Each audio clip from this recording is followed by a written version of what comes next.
Assalamualaikum warahmatullahi wabarakatuh. Apa kabar para pencinta channel menelusuri jejak sejarah? Senang rasanya bisa berjumpa lagi dengan Anda. Semoga kita semua dalam lindungan Allah Subhanahu wa taala dan dijauhkan dari segala macam mara bahaya. Amin ya rabbal alamin. Para pencinta channel menelusuri jejak sejarah, semua kita pasti kenal Presiden Indonesia ke-6. Dialah Susilo Bambang Yudhoyono atau sering dipanggil dengan SBY. Dia mantan presiden berlatar belakang militer, sering dinilai bersikap ragu-ragu, banyak pertimbangan, dan lambat dalam mengambil kebijakan. Akibat sikapnya yang demikian, sering lawan politiknya mencap SBY sebagai presiden yang tidak punya nyali. Ketika masa kampanye, banyak pihak yang belum mengenal SBY memperkirakan dia akan bersikap diktator dan otoriter bila menjadi presiden. Hal ini dikarenakan SBY berlatar belakang militer dan bangsa Indonesia juga pernah punya pengalaman memiliki presiden dari kalangan militer sebelumnya. Terlepas dari semua itu, ternyata selama 2 periode kepemimpinan SBY, banyak prestasi yang diukir yang tidak bisa dibantah oleh kawan ataupun lawan politiknya. Apa saja prestasi-prestasinya? Mari kita ulas satu persatu. 1. Membangun kembali Aceh pasca tsunami 2004. Baru sekitar 2 bulan SBY menjabat presiden dan masih mempelajari berbagai situasi di Indonesia. Secara tak terduga, pada tanggal 26 Desember 2004, terjadilah gempa dan tsunami di Aceh sangat dahsyat. Sekitar 898 orang dinyatakan tewas dan sekitar 250 orang dinyatakan hilang. Pada tanggal tersebut, SBY sedang berada di Papua untuk kegiatan kenegaraan. Setelah mendapat informasi apa yang terjadi di Aceh, SBY dan rombongan langsung ke Aceh untuk melihat keadaan yang sebenarnya. Setelah melihat situasi yang cukup parah, dikumpulkanlah para pejabat daerah termasuk PMI, PLN, Telkom, dan lain-lain untuk berkoordinasi apa yang harus dilakukan segera. Karena dampak gempa dan tsunami Aceh sangat amat parah, pemerintah Indonesia sangat tidak mungkin membenahi semuanya sendiri. Apalagi dana yang diperlukan sangat besar dan peralatan untuk membereskan semua kerusakan sangat amat kurang. Mau tak mau, pemerintah harus bersedia menerima bantuan kemanusiaan dari pihak asing. Namun keputusan ini tidak mudah diambil, mengingat saat itu Aceh masih dalam suasana konflik. Pemerintah sangat khawatir kehadiran pihak asing akan memperparah situasi keamanan dan politik di Aceh. Namun, dengan kondisi Aceh yang demikian, tidak ada pilihan lain untuk tidak menerima kehadiran pihak asing, termasuk tentara asing. Karena bantuan kemanusiaan lebih diutamakan, maka semua pihak termasuk TNI dan pihak asing menyalurkan bantuan kemanusiaan kepada masyarakat Aceh yang sedang dilanda musibah. Di luar dugaan, ternyata pihak GAM juga menunjukkan itikat baiknya dengan tidak menyerang TNI dan Polri yang menjalankan tugas kemanusiaan, sehingga bantuan kemanusiaan bisa tersalur dengan segera dan tepat sasaran. Tidak kurang 53 negara telah memberikan bantuan kemanusiaan kepada warga Aceh dengan total nilai bantuan 72 triliun rupiah dalam berbagai bentuk untuk program Recovery Aceh. Atas kerjasama semua pihak, baik pemerintah, LSM lokal dan asing, program Recovery Aceh bisa berjalan dengan baik. 2. Membuat perdamaian antara pemerintah Indonesia dan GAM. Usaha perdamaian antara pemerintah Indonesia dan GAM sudah dirintis sejak Presiden Gus Dur, namun selalu terjadi masalah di lapangan, baik yang disebabkan oleh TNI ataupun GAM, sehingga beberapa perjanjian yang sudah disepakati menjadi mentah kembali. Pasca tsunami Aceh tahun 2004, pemerintah Indonesia dan GAM sama-sama kembali ingin mewujudkan perdamaian di Aceh secara damai, menyeluruh, dan bermartabat.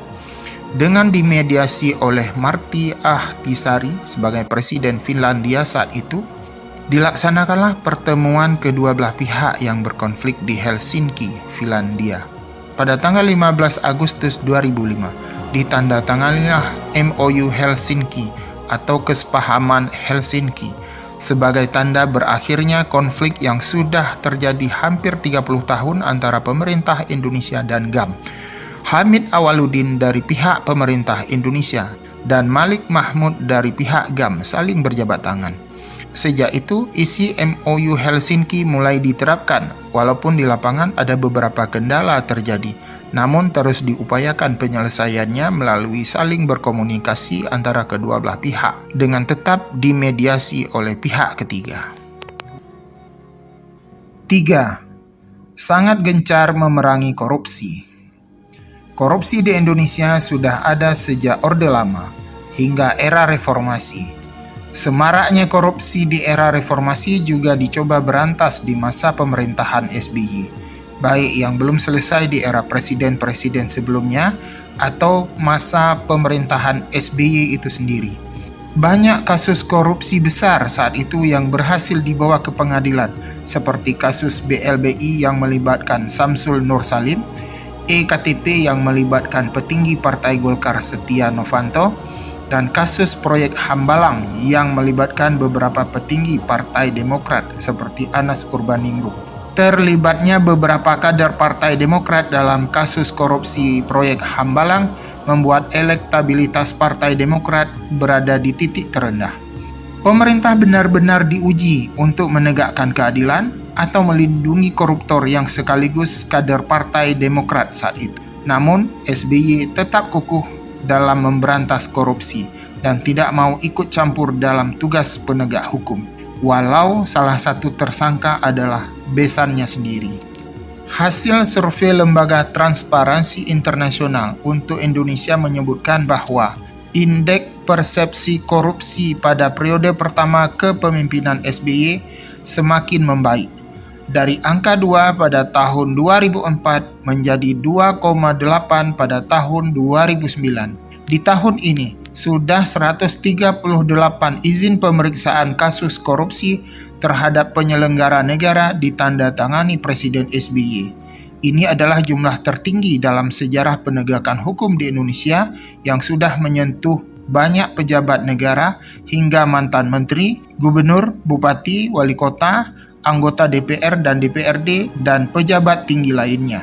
Hingga tahun 2009, Kejaksaan sudah menuntut 1.292 kasus korupsi dengan potensi keuangan negara yang bisa diselamatkan sebesar 4,8 triliun rupiah. Sedangkan kepolisian hingga tahun 2009 telah menangani 767 kasus korupsi dan 20 miliar rupiah uang negara bisa diselamatkan. Data Stable Trend and Continue Increasing ASEAN menunjukkan satu tren yang sangat bagus pada era SBY, di mana pencapaian Indeks Persepsi Korupsi atau IPK Indonesia melampaui jauh di atas Cina secara signifikan. Pada masa SBY, pemberantasan korupsi adalah yang paling progresif di Indonesia, bahkan di dunia. 4. Meningkatkan pertumbuhan ekonomi di tengah krisis ekonomi dunia. Tahun 2008, terjadi krisis ekonomi di Amerika Serikat yang kemudian berakibat ke seluruh dunia. Pemicunya adalah salah urusnya pemberian kredit perumahan kepada debitur di Amerika Serikat. Puncaknya, perusahaan Lehman Brothers mengalami kebangkrutan yang kemudian memicu kepanikan pasar finansial dunia, dan indeks Dow Jones ditutup merosot hingga 504,48 poin. Hal ini juga memicu turunnya harga minyak dunia menjadi di bawah 100 US dollar per barel.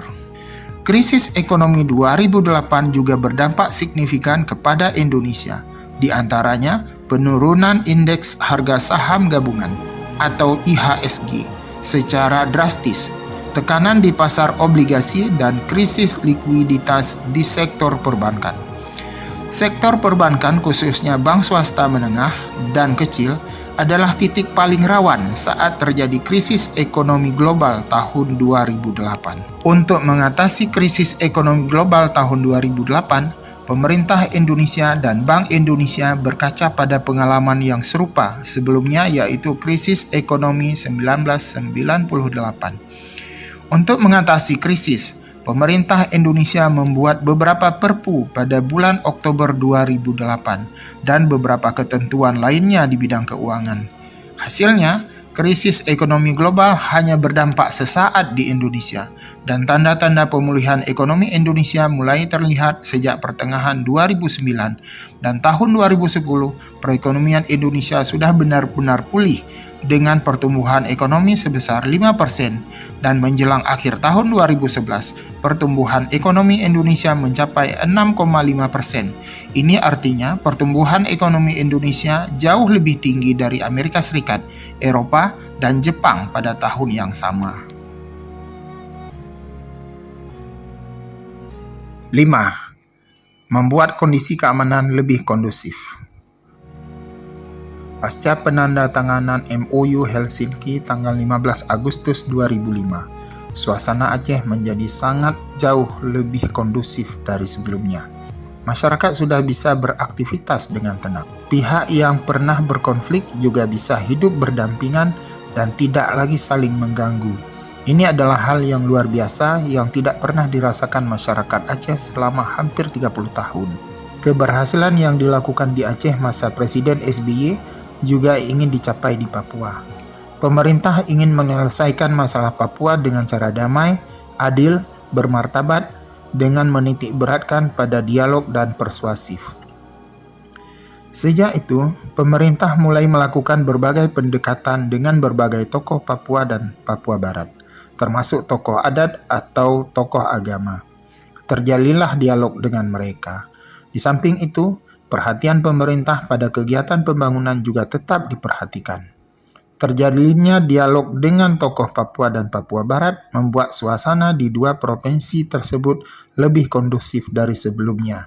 Tanggal 7 Juli 2011, Jaringan Damai Papua mengadakan Konferensi Damai Papua yang dihadiri sekitar 500 orang dari seluruh Papua, termasuk 3 pejabat penting dari pemerintah Indonesia yang juga ikut memberikan sambutan, seperti Menko Polhukam Joko Suyanto, Komandan Militer Kodam 17 Cendrawasih Maijen Efri Triasunu, dan Kapolda Papua Barat Irjen Bekto Haryanto. Di samping itu juga hadir Gubernur Papua saat itu, yaitu Barnabas Weibu. Menko Polhukam Joko Suyanto dalam sambutannya mengatakan bahwa konflik di Papua Barat adalah multidimensi dan mengakui pentingnya komunikasi dua arah, dengan kata lain, dialog. Konferensi yang dihadiri oleh tokoh-tokoh penting Indonesia saat itu telah memberikan harapan besar penyelesaian masalah Papua secara bermartabat. Dalam hal mencegah aksi terorisme, Presiden SBY mengajak semua pihak, baik aparat pemerintah maupun masyarakat, untuk sama-sama berusaha mencegah aksi-aksi terorisme. Menurut pemerintah SBY, strategi mencegah aksi terorisme adalah dengan memberikan pendidikan yang baik atau kesadaran kepada semua pihak tentang bahaya terorisme. Di samping itu juga perlu ditingkatkan terus pembangunan agar kemiskinan, kebodohan, dan isolasi bisa dihilangkan. Dengan begitu, aksi-aksi ekstremisme dan kekerasan dapat dicegah. 6. Memperkecil jumlah hutang luar negeri Indonesia. Lancarnya kegiatan pembangunan adalah harapan setiap negara, termasuk Indonesia. Maka tidak heran setiap pemerintah di Indonesia, hutang luar negeri menjadi andalan untuk membiayai kegiatan pembangunan.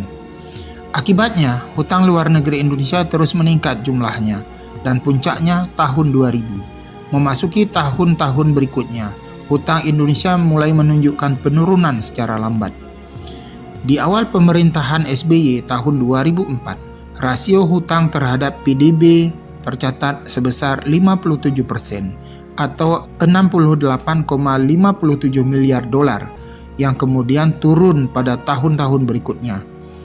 Di tahun penutupan periode pertama pemerintahan SBY, yaitu tahun 2009, hutang pemerintah Indonesia turun lagi menjadi 26,1% atau 63,20 miliar dolar. Periode kedua dari 2010 hingga 2014, hutang pemerintah SBY terjadi kenaikan yang diselingi penurunan.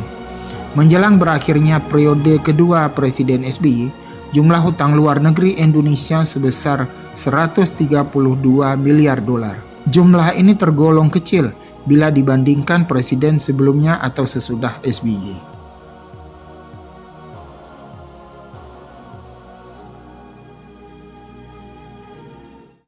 7. Pengadaan pesawat kepresidenan. Sejak Presiden Soekarno hingga SBY, untuk kebutuhan perjalanan dinas melalui udara, selalu harus menyewa pesawat terbang dari perusahaan penerbangan tertentu. Bahkan di masa Presiden Soekarno, pernah dilakukan penyewaan pesawat dari perusahaan Pan Amerika. Tentu biaya yang dikeluarkan untuk perjalanan dinas melalui udara cukup mahal. Setelah dikaji, memiliki pesawat kepresidenan bisa menghemat anggaran belanja negara. Muncullah ide Presiden Gus Dur untuk membelikan pesawat kepresidenan. Rencana pembelian pesawat kepresidenan muncul lagi di era SBY. Dan itu memunculkan banyak kritik pedas dari berbagai pihak, termasuk dari lawan politiknya, dengan alasan pemborosan anggaran negara. Pada tanggal 2 November 2009, DPR menyetujui anggaran 200 miliar rupiah sebagai uang muka untuk pembelian pesawat. Akhirnya pesawat Boeing 737-800 yang dibeli dengan harga 820 miliar rupiah tiba di Indonesia pada tanggal 10 April 2014 di lapangan Halim Perdana Kusuma. Pada tanggal 5 Mei 2014, SBY pertama sekali menggunakan pesawat kepresidenan saat berkunjung ke Bali untuk menghadiri konferensi regional Open Government Partnership Asia Pasifik. Selama SBY menjadi presiden, dia hanya sempat 3 kali menggunakan pesawat tersebut. Selanjutnya, pesawat ini banyak digunakan oleh Presiden Jokowi dalam menjalankan tugas kenegaraan. Padahal sebelum pesawat ini ada, partai pengusungnya termasuk sangat keras menentang pembelian pesawat ini dengan alasan pemborosan anggaran belanja negara. Itulah ulasan kami tentang berbagai prestasi yang pernah dicapai Indonesia masa Presiden SBY. Dari berbagai keberhasilan, bukan berarti pada masa pemerintahan SBY tidak pernah ada kegagalan sama sekali. Proyek Hambalang dan EKTP adalah 2 proyek yang cukup kisruh pada masa itu dan menimbulkan banyak kecaman kepada SBY, pemerintah, dan Partai Demokrat. Berkaca dari berbagai prestasi masa pemerintahan SBY, ada banyak pelajaran berharga yang bisa diambil, yaitu sebagai warga negara, kita harus berbuat yang terbaik untuk kemajuan bangsa dan masyarakat Indonesia. Walau berbuat yang terbaik itu sering tidak mudah. Hargailah orang lain, walau orang lain itu berbeda. Suatu kelompok yang ada di Indonesia tidak mungkin disamakan dengan kelompok lain. Bukankah Indonesia itu dibangun atas Bhinneka Tunggal Ika? Bila terjadi konflik, maka harus diselesaikan secepatnya dengan cara dialog. Operasi militer bukan cara terbaik dalam menyelesaikan masalah, karena biasanya cara ini, kalau tidak matang dalam perencanaan, bisa saja menimbulkan masalah baru yang dampaknya lebih parah. Demikian saja ulasan kami di kesempatan ini. Semoga ada manfaat yang bisa diambil dalam peristiwa masa lalu, terutama saat akan mengambil suatu kebijakan untuk masa depan. Sebelum kami akhiri, jangan lupa memberi komentar, share, subscribe, agar channel ini bisa semakin berkembang di masa akan datang. Assalamualaikum warahmatullahi wabarakatuh.